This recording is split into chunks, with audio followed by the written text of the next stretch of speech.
So, good morning. Good morning. I think we're live. I think we're almost live. Yeah, we are. We are live. Good morning. Good morning, everybody. Um, and yes, what is today? Today is October the 9th, and the leaf peeping is almost over. And here in Florida, let me tell you what a strange day we're having in Florida. The sun is out. I'm looking out. There are blue skies, a little bit cloudy. And about a half an hour ago, we had the most torrential rain, so heavy that you could barely see through it. And now it's all gone. It's all disappeared. It lasted for all of about 10 minutes, maybe. And anyway, so it was heavy enough that I don't have to worry about watering my plants or anything like that. But within a heartbeat, it slowed and then it stopped. And so who knows if it's going to rain again today or not. Right. So enough talking about the weather. You know, we talk about the weather when we've got nothing else to talk about, don't we? We've got plenty to talk about this morning because it is October the 9th and it is story time. So I have an interesting story to tell you today. But before we start and tell our story, first of all, I'd like to say good morning to my spirit guide, Grieve, who is, I've already said good morning to him, but he's always, as always, standing to my right side. And I would like to say good morning, Chris. Good morning, good morning. Good morning, Rosemary. Good morning, everyone.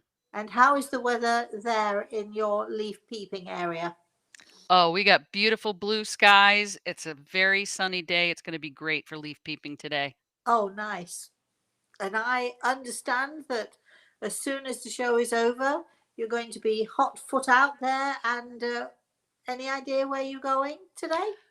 I have two ideas. I'm either going to head over to the Adirondacks or I'm going to head to up toward the Northeast Kingdom. So the north of me is where all the good leaf peeping is. Yes, you know why too, don't you? It's north, so it hasn't quite, it's sort of lasting longer there, isn't it? Is that how? I don't know about how long it lasts, but I think actually, Rosemary, it has something to do with the science of how much sun hits the leaves and whether we've had frosts or not. Yeah, yeah. Oh, anyway, so I wish I were there. If I were there with you, Chris, I would be in the car with you. I would have made us a delicious lunch.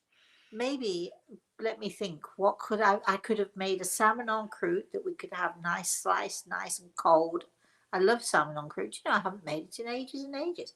Anyway, I could have made us that with, I don't know, nice little salad on the side. Or I could have done one of my favorites. I'm not sure it's your favorite, rack of lamb. I love making rack of lamb and then I cut the chops off and they're delicious cold. Do you like lamb, Chris? I can't remember if you do or not. I've actually only had it as a kid with my mom, and she made mint jelly. I've never had yours because you know me, I'm a little bit squeamish about trying new things. Oh, well, when you come down here, I shall be making you rack of lamb. It's one of my favourites to take to the beach. I'll have it hot one day and then I'll slice it up and I'll take, my daughter loves it when we go to the beach, and I take this whole rack of lamb, but I've chopped it into nice big thick chops. It's got that delicious pesto crust on the outside that I make. And we sit on the beach and we sort of delve in there and people walking up and down the beach, they'll see us with a chop in our mouths and munching away. We love that. We just love, it's a kind of food that you take on a car journey or you take on the beach, something like that. So anyway, so we're back to talking food again. Can you believe this? I don't know why are we back to talking food? Just a heads up, excuse me, just a heads up for those of you who do actually follow my little food cooking uh, experiences. Next Sunday, not tomorrow, but next Sunday, we are all set for me to show you how to make Yorkshire puddings. We will give you the recipe beforehand if you'd like it. Just email us and Chris will send you the recipe. And then you can have everything ready. We had a lovely lady on Thursday saying, okay, when is it happening? I've got all of my ingredients and now I want to do it with you. And I thought, it's such a simple recipe. It is a fail-safe recipe, she says. You know, when you say that we are going to be live, you will see it might be the very first time that I made Yorkshire puddings and they didn't work out, because here I am boasting about the recipes fail-safe, but usually we get some pretty good Yorkshire puddings, and so we'll see, won't we? We'll see how they do. But you can make them along with me, and you'll see how easy and delicious they are to make. And we'll maybe make something that goes along with the Yorkshire puddings too. I know that most English people will say, "Oh, you're cooking roast beef." I thought I'd just make what I make for my darling grandson. I make a sort of a ground beef with garlic and something, onions and something. We'll do that anyway. So it's not just about the Yorkshire puddings. Actually, it is just about the Yorkshire puddings. Anyway, that will be not this coming Sunday, but the Sunday after. So if you want to make Yorkshire puddings along with me, just email Chris, KRIS, at rosemaryaltea.com, and she will send you the recipe. Right? Is that all right, Chris? Can I Absolutely. giving you more work to do here? Anyway, and and as soon as I know which kind of sauce I'm going to make for the Yorkshire puddings, I think I'm going to make my grandson's favourite. He just loves really nice, good sloppy stuff. So I'm going to make that, so you can see what I serve my grandson. All good, healthy stuff, of course. Yes, right. And not one little calorie in the whole lot of it. You now know that I'm not telling the truth, don't you? So, all right. So, let me see. Chris, do we have any? Is there anybody there? Well, remember when we were talking to Karen this week, she mentioned Thanksgiving weekend for our Canadian friends. Oh, yes. So Oh, Claire is on. She's saying, I'm in Quebec and live by the woods. The colors are marvelous today, and I'm spending the day in the kitchen as I'm receiving my daughter's future in-laws for the first time on Thanksgiving weekend. Lovely to hear of your cooking. oh, right. Well, we hope that all of you Canadians out there have a fabulous Thanksgiving weekend. We know our own Karen is celebrating Thanksgiving with her brother. I'm not sure. Do you celebrate the weekend? Is it, because I know here in the States they celebrate, it's always on a Thursday for some reason. I'm not sure whether Thanksgiving in Canada is on a Saturday, a Sunday, or what day is it? Maybe this wonderful lady who's with us, joined us today, can let us know when actually is Thanksgiving Day. So let me know that. All right. So She says it's Monday. oh, Monday. Oh, interesting. Oh, that's nice. You have a really nice long weekend then. And you've got the entire weekend to prepare and to cook. I'm assuming, never assume, but I'm assuming that you have turkey for Thanksgiving. You know, we in England, we Brits, we find it very strange because we mostly have turkey for Christmas. And I know that a lot of people in America think that because we're a big roast beef and Yorkshire pudding nation, that's the Brits, by the way. That you know, I know so many people who think that roast beef and Yorkshire puddings, or roast beef at least, is the thing to do on Christmas Day. But we have roast beef regularly at the weekends, and Christmas is turkey or goose or well, duck you can have, but it's usually poultry of some kind in England. Anyway, enough of, here we One go. more thing, Rosemary. One more thing, Yes. because I think it's quite funny. So it was Claire's name that pops up in the chat room. But her husband Jack says, and her husband Jack is typing because she's got her hands in pumpkin roll dough. We love it, Jack. That's what you call teamwork. Yeah, that's great. Oh, Jack, you should be, you know, you should be cooking. Jack, can you cook, or do you leave it all to your lovely wife to do all of this? We have to get off food now because why? Oh, I'm making hobnobs at some point over the weekend. That's it. I'm done. No more food for me. Although I would like to know, Claire, what are you actually making for Thanksgiving? You could see, Jack, you could write that in for us if you'd like to as well. Turkey. Moving forward. Right, moving on. So it is Saturday morning and it's story time. And I thought long and hard about this story.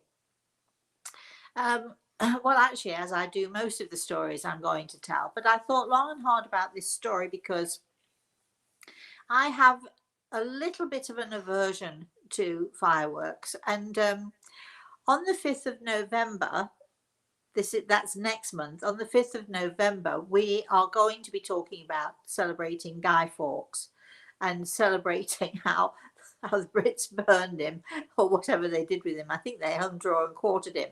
A lot of you are thinking, I never heard of Guy Fawkes, but his name was Guy Fawkes. He was some sort of a politician. He was a radical, and he and his group of his band of miscreants tried to blow up the Houses of Parliament. And I don't remember what the date was. I'm sure it was in the 15th or 16th or somewhere around that century.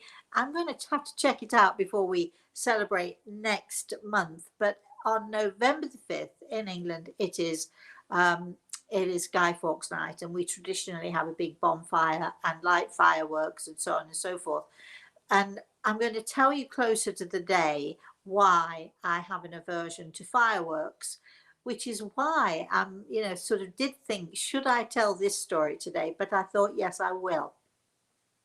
So let's begin. Once upon a time, as all good stories must begin. You know this. You absolutely know that this is what I believe. So once upon a time, I was with a very good friend of mine, Kay, in Hong Kong. My friend Kay, her son and daughter, Charlotte and Peter, and my daughter Samantha. So there was a nice little crowd of us, and they in Hong Kong, New Year's is pretty much always, I think, in February. If you know differently, please let me know. But anyway, New Year, the Chinese New Year is usually in February, and they really go all out to celebrate. And so what often happens, I think it still does, is that people who have boats take their boats out onto the water. I know that they have sort of the government as was, because I've never actually been there when it's been under Chinese rule. I've only been there when it was under British rule. So but anyway, the big boats go out and they have these amazing and fantastic firework displays. They take the boats out and then people let off fireworks actually on the water.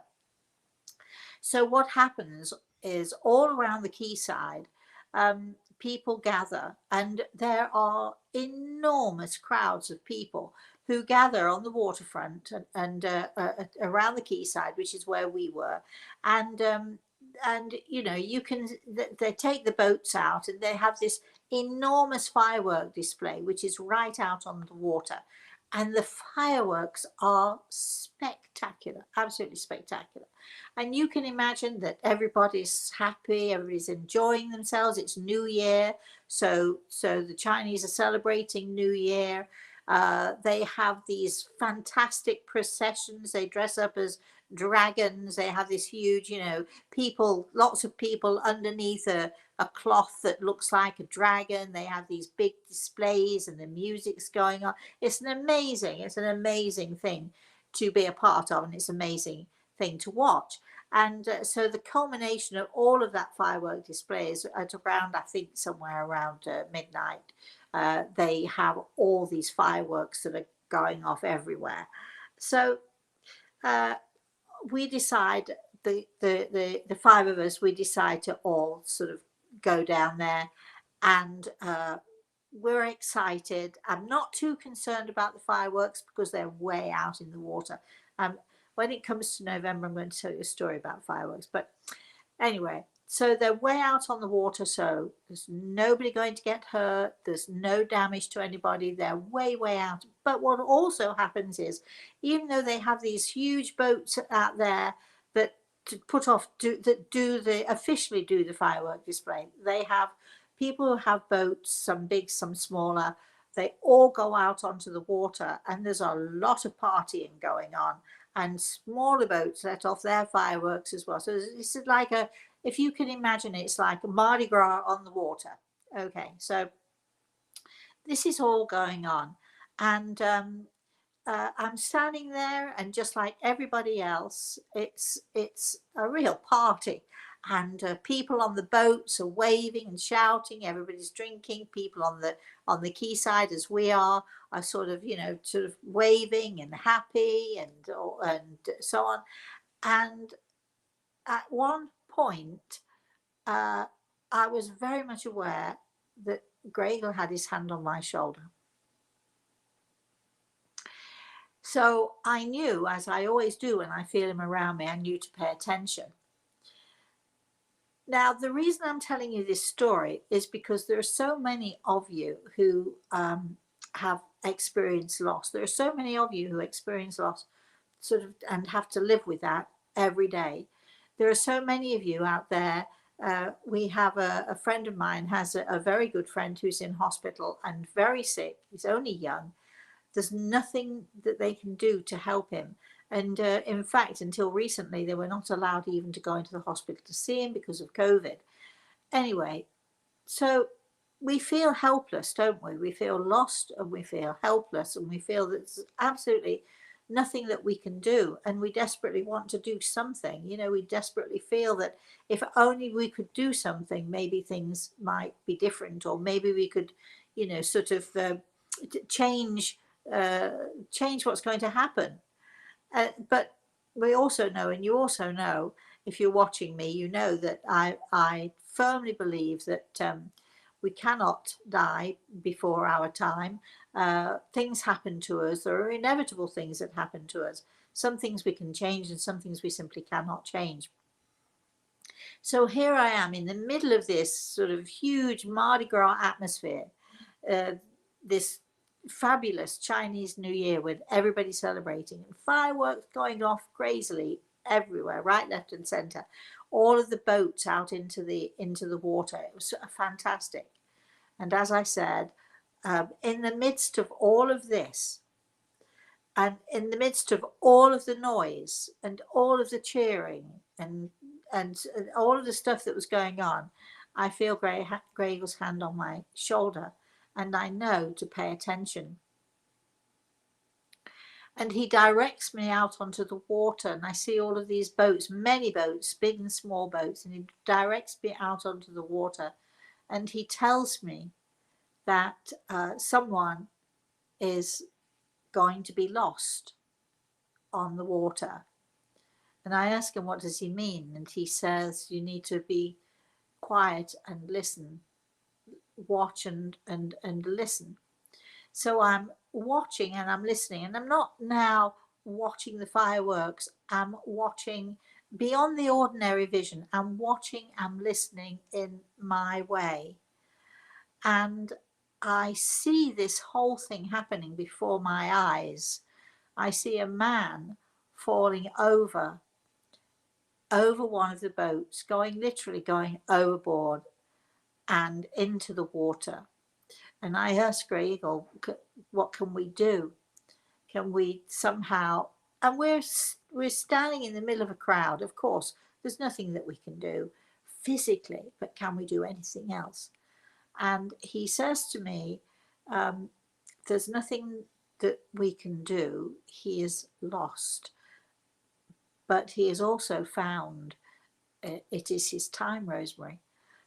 And my friend Kay, who was standing next to me, suddenly turned around, and she saw while everybody else is cheering and she's cheering and we're all having lots of fun, she turns around and she takes one look at my face, and she says to me, what's wrong? What's going on? She could see by my face that something awful I'd sensed something or seen something awful that had happened.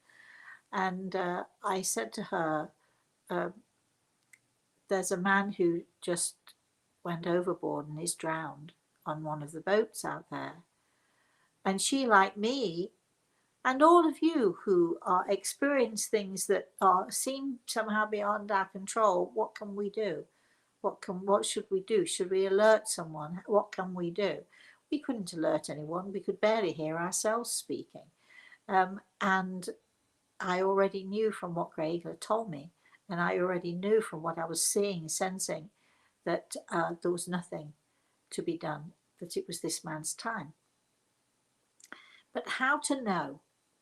So we were sort of a little bit somber about the whole thing, because in amongst everybody having an amazing and a fantastic time, it tells us, it told me, it reminded me that just because we're all having an amazing and a fantastic time, as we should, and we should enjoy it thoroughly, but there is a lot going on that we don't know, and there's a lot going on that we can do nothing about. And life continues in its cycle. Life continues. There's a path that we all must travel. And unfortunately for the young man who fell overboard, how do I know that it was a young man? Well, how do we know anything? How do I know anything? For some of us, life is shorter than for others of us, and even though it makes us feel helpless when we see our loved ones, especially going through traumas and difficulties, sometimes we are so helpless. It reminds me that when we can and where we can, we should do as much as we can, because those times that we are helpless and we can do nothing at all, that doesn't mean that we're helpless all of the time. So for the kids' sake, we bucked up our ideas. We all had fun, and we then went out for dinner and we had a good time. And then we went back to Kay's house because I was visiting with Kay, staying with Kay at the time. So we went back to Kay's house and put the kids to bed, and then we watched TV. Samantha was not such a kid. She was old enough. She could, she was sort of there with us. And Kay said, let's just put the news on and see if we can see anything. And sure enough, a young man had fallen over one of the boats and been drowned. The problem was that everybody was all partying and nobody even noticed that he was gone. So nobody was there to save him. But as I've said, it was his time. What do we do when we're so helpless? What do we do in those situations where we're so helpless and we desperately want to do something, but there's nothing that we can do? My immediate answer to myself is we pray. That's what we do, because sometimes it is the only thing to do. So we pray, but also we trust. I remember when Samantha was sort of in the hospital one time, and she was very sick. It was a life and death situation. And the strangest thing was when I sat by her bedside, her head was bandaged, she got tubes coming out from everywhere. And it was a terrifying, terrifying sight. But it was an odd situation for me, because as I sat next to her bed, a strange calm came over me. I knew that whatever was meant to be was meant to be, and that all I could do was to hold her hand and to pray. You would think that I would be praying, dear God, make it better, dear God, do something. But no, my prayer was, as it is for all of my patients, and this is my daughter, so you would think I'd be panicking, but a strange calmness came over me, and my prayer was, dear God, I will to thy will. We have to have faith and we have to have trust. And the hardest time to have faith and trust is when something is happening to you, personally to you. But some things are inevitable. Some things we can change, and some things are inevitable. So I sat holding my daughter's hand, and I literally lived my faith, which means I literally handed over. I didn't ask for anything. I didn't ask for Samantha to be okay. I didn't beg and plead. You would think that I might, but I just trusted, and I trusted that whatever was meant to be was meant to be, and that whatever that was, I would find the strength to deal with it. Living your faith is very tough. It's a very hard thing to do.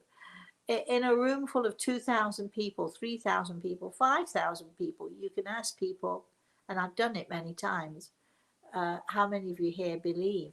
And practically every hand goes up. And I'll ask, how many of you have faith? And practically every hand goes up. But having faith and living your faith, believing and believing to the point where you live your faith, which means that sometimes you know that no matter how helpless you feel, living your faith is the only thing you can do. And you hand over and you allow God and the universe to do whatever it is meant to be done. This young man who went overboard and drowned, who knows why? Oh, wait a minute. Yes, it was his time. That was why. Um, we, so many of us, we know that life is tenuous, don't we? We know it's short, but yet when it happens, we're shocked. When it happens, we say, "Oh no, come on!" But we as human beings, we are fragile. Life is fragile.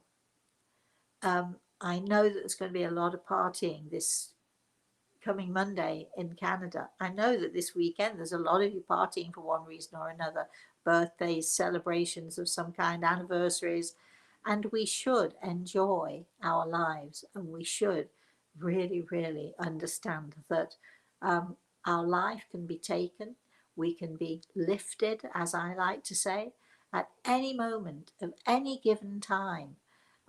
We can be lifted, we can be taken, and those unfortunately who are left behind are the ones who are suffering and who are in anguish. So really what I'd like for you all to do this weekend, bearing in mind that amongst all of this partying and all of this excitement and all of the amazing fireworks and all of the celebrations going on in this Chinese New Year, which were really remarkable, and some fantastic and remarkable sights, amongst all of that, we need to live every moment as if it is our last, because it could be. The end. Right. Chris, how are you doing there? Well, obviously, having gone through my situation, Yes. that hits home. Yes. It's a good reminder. It is a good reminder. Okay, so let's see. Do we have any comments or questions or anything going on there? And Jack, how's that pumpkin thing? I'd hate pumpkin pie. I really dislike it intensely. So, but I did hear somebody say pumpkin pastry. We're back to food again, aren't we? Anyway, Jack, just checking in to see how you're doing. You might have disappeared when I started telling the story. You might have thought, okay, I'm off. Leave Claire to do it all. But anyway, Chris, let's have some comments if we can. Tracy says, I'm in tears with this. It reminds me so much of my brother who died suddenly. Oh, Tracy. Um, okay, well, we hope that there are good. We hope that they're good tears. We hope that we've inspired you a little bit. And I'm so sorry that you lost your brother. But you know, it obviously, darling, it was his time. And just think what he's up to now. I have a feeling that he's a bit mischievous and he's up to all sorts of stuff going on where he is. Chris. Rhonda says, You, Rosemary, have taught me to live my faith, and I thank you for that. Your teachings have given me peace. Oh, thank you, Rhonda. Thank you for sharing that with us. We so appreciate that. Chris. Kate says, I love what you just said about utilizing our time here in the most positive way possible. My youngest son passed away at age 28 and a half and left more of a legacy here than some people passing in their 80s do. Isn't that wonderful? Oh gosh, you must be so proud of him, and proud of you being his mum too. Yes, it's. I remember a doctor of mine years and years ago. Uh, I was sitting in his office, and I was in those days. Sort of had all sorts of health issues. And we were talking. He and I, we just talking, chatting as we did. He was sort of more of a, it became more of a friend than my doctor. And he said to me, Rosemary, he said, I get people into my surgery, he said, 50 years old, and they act like they're 80. And I get 80-year-olds who act like they're 50. He said, it's all in here. Everything is attitude. It's all about the attitude. And it's so true that if we make the most of our lives and we live our lives to the best of our ability, and we understand that, yes, in life there are so many things that we can do absolutely nothing about. We are so helpless in so many ways, but in so many other ways, there's so much that we can do to make our lives better, to improve our lives, and not just to improve our lives, but the lives of those around us. Keep going, Chris. That reminds me of when you came up to Burlington years ago and there was a woman's breast cancer conference. They had Bernie Siegel as a keynote speaker, Dr. Bernie Siegel. Oh, yes, I know Bernie Siegel. Yeah, and he had said one of his practices at that point in time was to have his patient come in and he'd set him down in front of a table with, you know, crayons, pencils, markers, paper, and Sorry, I'm wobbling here. he'd say, Sorry. "Draw me a picture." He didn't give him any other, parameters around that. And when he went through all the data, years later, he found out that the people who used bright colors, who showed smiling faces, who, showed themselves well, were the ones that survived, Yeah, and the ones that picked up the pencil or used dull colors or had, sadness abounding on the paper were the ones who did not. yeah. And that's what you're I think saying. I think it's a good idea that I think it's really important also the use of colors. I mean, we talk about this in healing all the time and using visualization techniques. And I was talking to a couple of wonderful young ladies the other day and I suggested to them that they learn visualization techniques because as a healer, we often like to visualize our patients doing well, and we like to visualize ourselves doing well, actually. And the use of bright colors, intensely bright colors, is really something that's very, very positive and can really be helpful to us. Speaking of bright colors, we've had a few different people remark on your lovely poppy shirt. They love it. Yes. They think you look beautiful. Oh, thank you. Yes, this is it's a little bit bright, uh, but why not? I think it's sort of I'm still sort of not exactly suffering. I was going to use the word suffering, but I'm not suffering. But I'm still, when I was in New York, I was in New York for longer than I'd planned because of my injury to my foot. Uh, and the only thing I really wore there was pink and black, and the pinks were sort of more subdued colours. So every time I come on the on camera since that time, I'm wearing things that are bright because I feel like I've got I've got to sort of bring some light and some brightness in.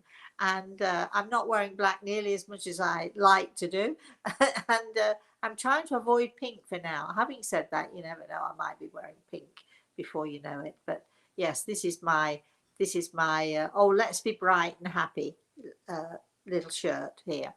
Yes. Well, And Linda, for those of you who want to know where I got it, Marks and Spencer's. There, let's do a little bit of advertising.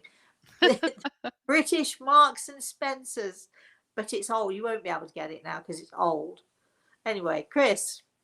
Linda says, "Good morning, Rosemary and Gray Body. Eagle. Would you be able to give some insight as to some decisions I need to make?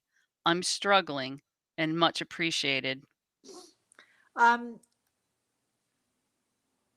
Oh, well, Linda, we need far more time than we can do here. But briefly, I can tell you, I'm sort of listening to Grieve, who has his hand on my shoulder. So it's one of you're not going to like me saying this, but it's you've got to go with your instincts. Trust your instincts. Live your faith. Trust your instincts, and trust who you are as a person. And a very, very strict piece of advice for you here: do what you want to do. Don't do things to please other people. This is your time to do what you want to do. So you be firm on that and you choose what it is that you want. It doesn't matter how many times people tell you you're selfish. You're not that selfish. And besides which, there's nothing wrong with being selfish as long as you don't walk all over other people to do it. Be selfish with yourself in these decisions, my love. Chris. Well, believe it or not, Rosemary, I do not have any more questions in the chat room. I was starting Oh, to go, wow, did our screen freeze or something? Because I certainly see enough people on. So we'll all give right them a then. minute to pop No, in some let's just quit questions. now. If we don't get questions and comments, we quit. I mean, this is not you all sitting out there and me entertaining you. This is, this is an interactive, and it's fine if if you don't want to interact, it's fine. We should just finish early. That's all. So either we'll give you a couple of minutes. Either you're going to come up with some stuff, or Chris, you can go leaf peeping sooner than you expected to. There we go. All right. I seeing questions start to come in. Helen wants to know if Gray Eagle is your spirit guide. Yes, my darling. Yes, you must be a newbie, Helen, because yes, and you probably haven't read any of my books either. So I'm going to be very gentle with you because you're a newbie. But yes, Grey Eagle, when he was on this earth plane, he was and is still Apache, a shaman. And, I don't know.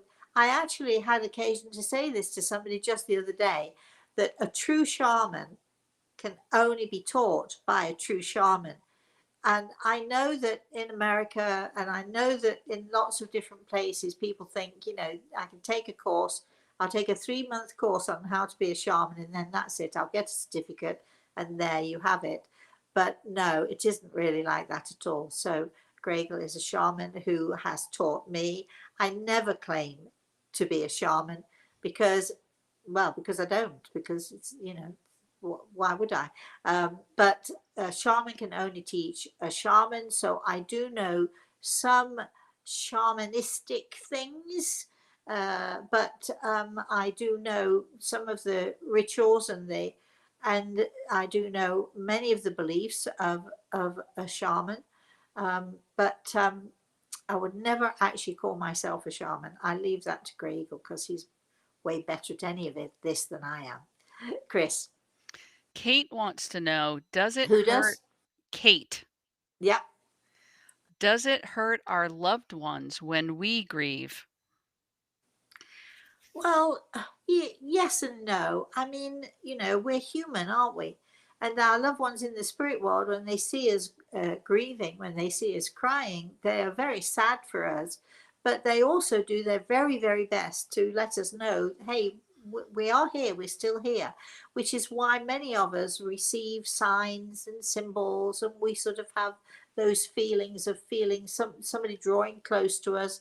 Um, but I think, okay, we're allowed to grieve, of course we are, and we must grieve. And in fact, the grieving process is very important for us to go through, I think. Um, but grieving is one thing. There are some people, I bet we all know somebody like this. There are some people who sort of do go a bit overboard and get a bit dramatic about it, and which is fine because perhaps that's their way. They're only able to express their grief in that way. But as we talked about earlier, having a good attitude. We are allowed to grieve, of course we are. We are allowed to cry, of course we are. But that doesn't mean that you're helpless. It means get off your bum and grieve by all means, and miss that person, absolutely. But understand that that person watching you wants you to do the very best you can to make your life more positive. So please, think about that too. Chris. Judith says, my sister is home from yet 2 more surgeries. Do you feel these were beneficial for her? Uh, Judith, it's a complicated situation, and it's a complicated answer. So I feel that whatever I say in these few short minutes that we have is not really going to be as much as we could say about it. So you can't change what's happened anyway. You can only either make the most and the best of what has happened. Uh, of course, you can go down that road if this didn't happen, and if they hadn't done that, well, this and this, but they already did. So rather than go on the negative, because I think you could go on the negative a little bit, but rather than go on the negative and focus on the negative, shall we try? We're going to put your sister in our healing list, in our healing book. So if you could just send us her name, we'll gladly send her healing. But rather than go to the negative of what they should have or could have or would have done or differently, let's look at the positive and see if we can get her back on her feet a little bit, sending her good positive energy. Chris. Linda says, thank you. You made me cry and I feel stronger. Bless you. Who is that? Linda, you'd given her a message earlier. Oh, good. Well, And I'm known for making people cry. I don't intend to do it, but lots of people cry around me. In fact, every time somebody comes to me for a consultation, uh, I either if we're doing it sort of either through Zoom or FaceTime or whatever, uh, or whether they're sitting in front of me. If they're sitting in front of me, I have to provide the tissues. But please, all of you have consultations with me. All of you have got planned to have a consultation with me. Please make sure you've got lots of tissues handy. I don't know what I do, but I make people cry. I think, though, mostly in a good way. Chris. geez, that makes me wonder in your FAQ when people ask about consultations, do we put another line in there? Please bring tissues. Yeah, please have plenty of tissues handy. Well, it's always a good thing. I was in Canada, quite a while ago now. I was in Canada, and I was at a big theatre there. There were several thousand people who come to see me, and we had an amazing time. The audience was fantastic. I love Canada, and I love going to Canada. I love the Canadian people, and we were all having such a great and a wonderful time. But there were several points during the evening where people were crying. Lots of people were crying, and somebody who's I was giving a message to, they'd run out of tissues, and the people around them had run out of tissues. And I remember this lovely lady standing up, taking a toilet roll out of her bag and throwing it, saying, "Here, take one of these. I've got a couple more with me." She knew well enough that she was going to be crying. She'd come prepared with toilet rolls. So, it's quite a funny story. Anyway, Chris, go ahead. Keep going. Carolyn wants to know, why did Gray Eagle tap you and tell you about the drowning? Oh, because I think sort of that's what he does every day in some way or another. There are things to learn, there are things to know about, there are things to be aware of. And while I'm not necessarily being aware, and in this particular instance, very caught up in the fun and the New Year's stuff, um, he needs to help me to understand that awareness is key. So even through all of the stuff that's going on, the noise and the crowds and and stuff, whether it's good or bad, my job is to always remain aware of what is going on around me, beyond what we normally can see, or with our ordinary vision or with our ordinary hearing. So so I mean, he's my teacher. That's what he does. So he's basically saying, in the midst of all of this is going on. I'm sure there were other situations as well that were going on that I could have been made aware of. It was interesting that he chose a situation to share with me, and to make me aware of, that was then later on that night reported on the TV. So it's almost that was what that was about. And I think that was very helpful also to my friend Kay, who I told her exactly what had happened. And then 2 or 3 hours later, she's hearing the same thing, the exact same thing that happened, and she's hearing it on the TV. So it's a way of giving her confirmation also. So it's interesting, but it's all part of the teaching process, and that's what Gregor does for me. He teaches and he helps me to become more aware, reminds me that I often need to be aware. Chris. Navida is asking, do you have any guidance for them? I do not, and we're coming up to time. I mean, we did say ask questions, and here I am saying, but not right now. I do not. Chris. Helen says, I've been trying to meet my spirit guide and can't seem to get that accomplished right now. Helen, I have a different take on spirit guides than most people do. My advice to you is look for those closest to you in your family who are going to help and guide you. A spirit guide, as Grey Eagle is a spirit guide, is a very highly evolved, very wise teacher. And mostly it's only people who work literally full time. And you may be one of these people, I don't know. But you may be one of those people who work full time as a spiritual medium or as a spiritual healer or in a spiritual way of one way or another. And so it may well be that you do need somebody with you 100% of the time, but most people do not. And the spirit guide, it's like, asking, it's like a first year nurse in a hospital asking for the head of hospital to walk around with you all day, every day. We know it's not going to happen. You've got to apply common sense to this. So my advice to you, Helen, is to look to your family, to look to people who you know, maybe to even, I'll give you a little tip here, maybe to look to your grandfather.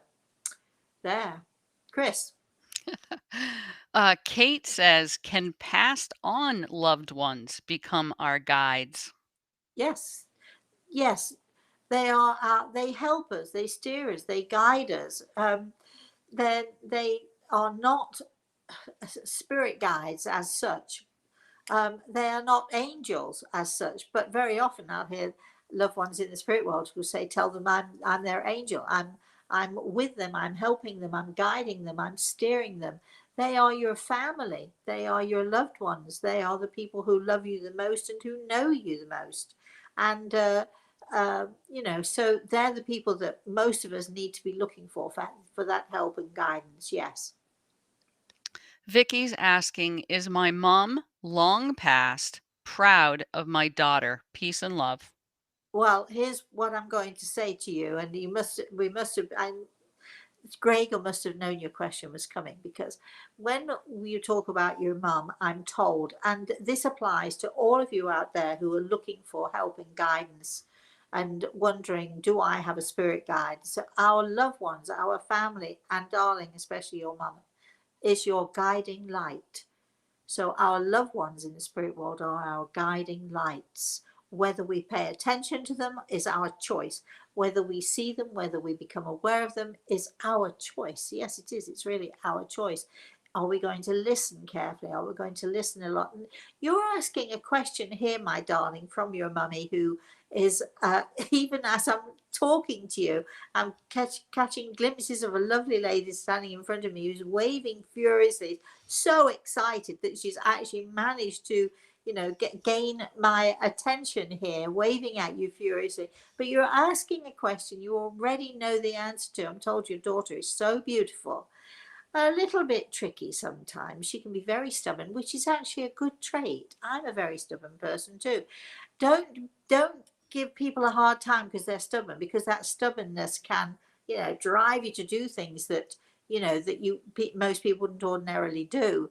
Of course, there's being stubborn like a mule and being ridiculously stubborn, but I don't think your daughter's like that. I think she's just knows, she's focused, she knows what she's, according to your mummy here, waving at me furiously again, blowing kisses at you. She's proud of you too. So you're asking, I think your question was, is she proud of your daughter? I think she's proud of both of you.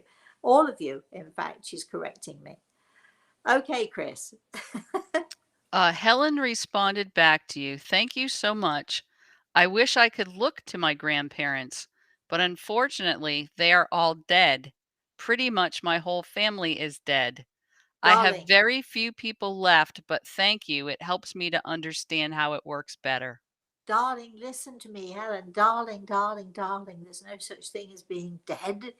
We survive death. And I think that you have a grandfather in the spirit world. You would say he was dead. I would say, I'm hearing a big chuckle here. I'm saying very much alive and kicking, but in a different way. But when I say to you, look to your grandfather, I mean that grandfather in the spirit world who is standing right by your shoulder, even as I'm talking to you. So please don't think that you're on your own, my lovely, because you're not. And please don't say, all my family is dead, therefore they're not around anymore, because that's when our family are around us more so. When people have passed into the spirit world, they can be with us so much more so than they ever could when they were here on this earth. So, Helen, you've got a lot of people around you. You've got a lot of people surrounding you, and you have a grandfather, I think, who would very much like to be your guiding light. You just need to look and see if you can see that. Chris. Betta wants to know why most people are afraid of dying. Well, better. It's very, it's the unknown, isn't it? We're all of us nervous or afraid of, well, what we don't know, what we're not sure of. People ask me this question often. I get this question asked me often. Are you afraid of dying? Or some people say, "Oh, well, you know all about it, so you're not afraid of dying." Well, let me tell you, I am scared witless about dying. There, did I shock you all? Now I'm going to explain why or what makes me so afraid of dying. It isn't the actual moving on, it is the leaving behind. I'm so frightened for my daughter. What will she do without me? Because we talk, I've already spoken to her twice today. We talk several times every day. She'll call me when she takes a break for lunch. She'll call me, just checking in. I talk to my grandson several times. I mean, sometimes it's only once or twice, but every day. What will they do? I'm so frightened for them. What will they do without me? And I'm hoping that I've given them enough encouragement and enough information to know that I'm going to be there with them anyway. But still, it's not the same, is it? It's not the same as having someone there physically, having someone you can just pick up the phone and chat to. It's not the same at all. So there are lots of fears and lots of worries that we have. Many people are afraid of the actual, moving forward, of being lifted, and will my angels come for me? And what will happen? And will I see my loved ones in the spirit world? A lot of people are nervous about that because it's the unknown. My fears are much more fears for my daughter and fears for my grandson. What will they do without me? Because I'm an enormous and integral part of their lives as they are of mine. So hopefully I've got a ways to go yet. But when I say it scares me witless, it does, because I worry so much about what they will do. Before my daughter had her son, I used to worry much more so, and sort of really be fearful for her.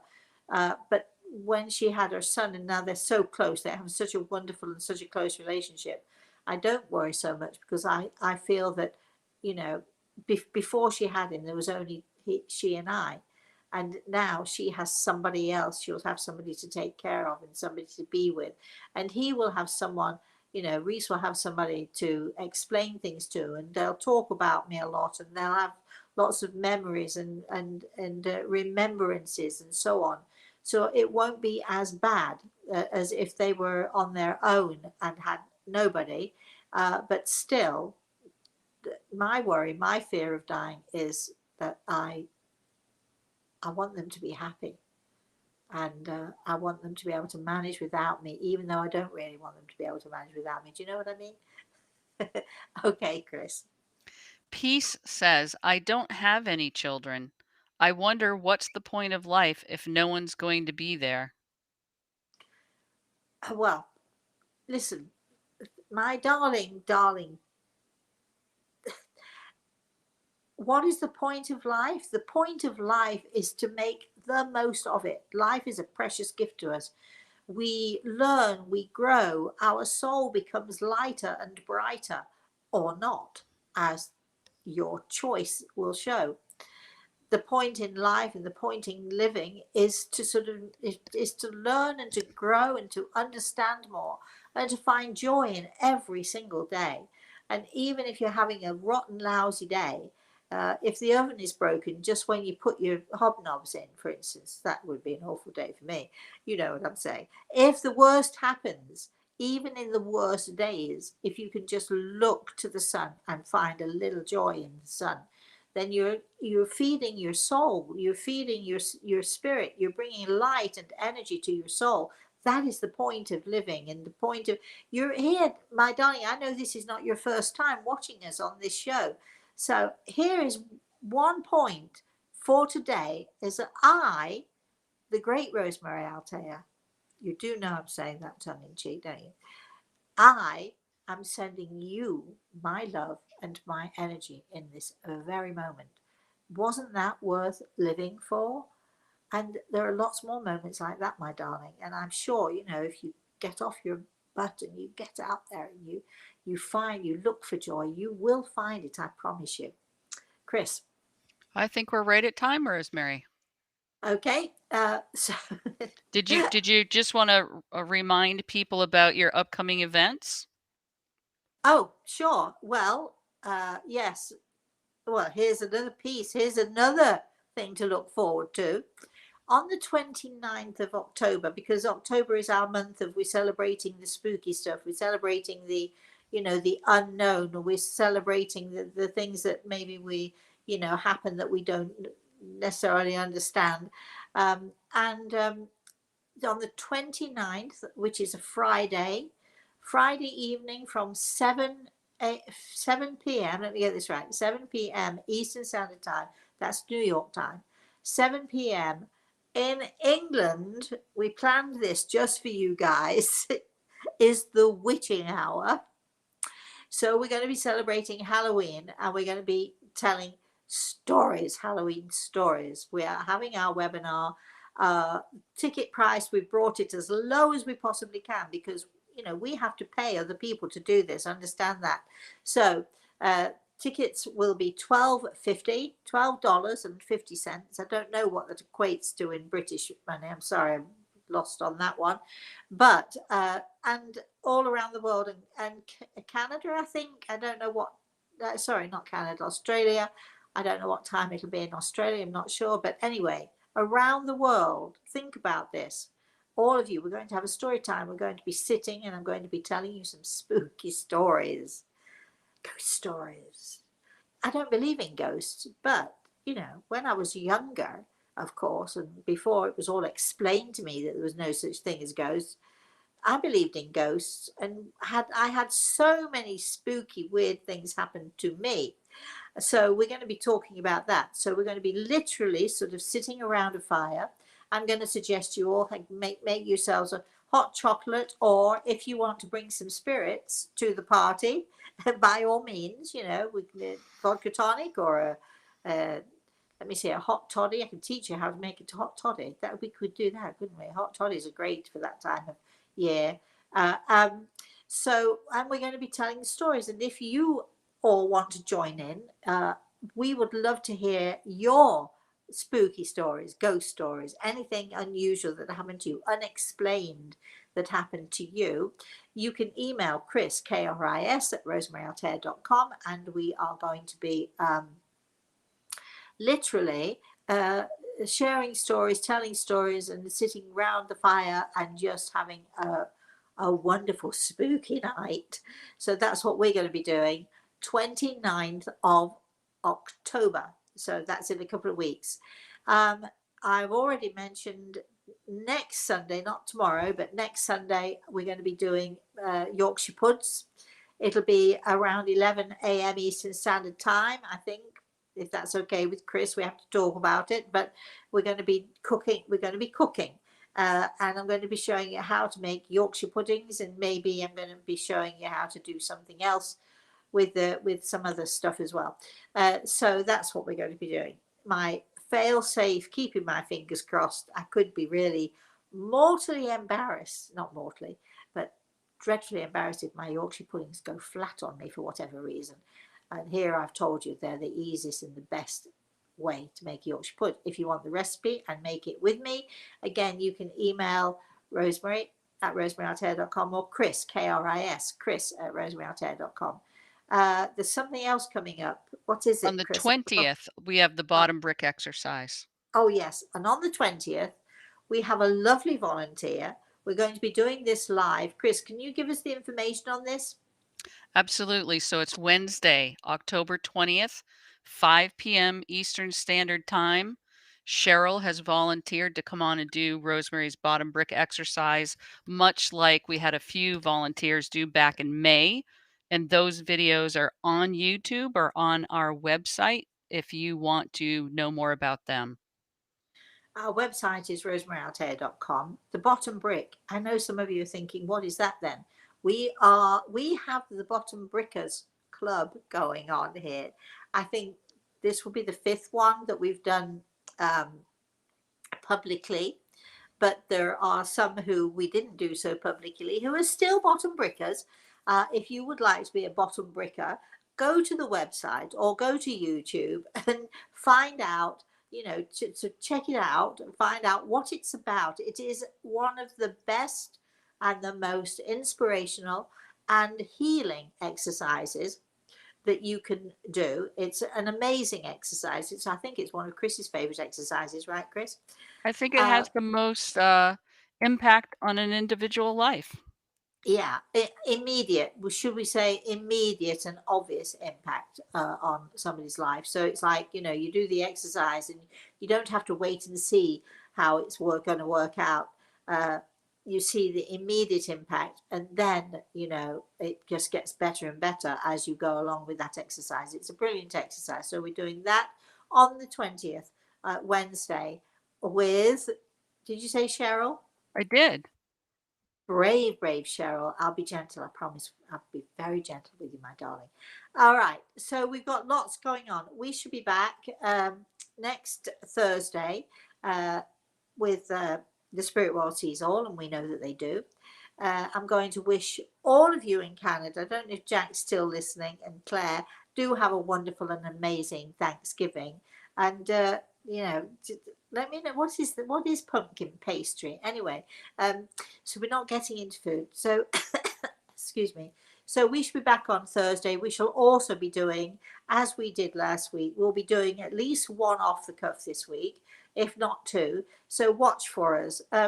If you would like to know more about off the cuff, what's that, or what's going on with us, if you go to our website, rosemaryaltea.com, just click on subscribe. It costs you nothing. We will not inundate you with emails. You'll maybe get 3 or 4 a month. You will get one of those will be the newsletter letting you know what is going on for the month, and I'll always put a little blurb in there as well. So I think that's it for now. We covered everything, right, Chris? We did. Right. So I'd like to say, Chris, thank you so much once again for giving up your Saturday to do this for us. I'd like to thank all of you out there for joining in, all of your comments, all of your questions. We do love to hear from you. I would especially like to say thank you to Grey Eagle for being here with us as well. And please, until I see you all again, have a very, very blessed rest of the day, everybody. And have a very wonderful and a blessed weekend. Bye bye.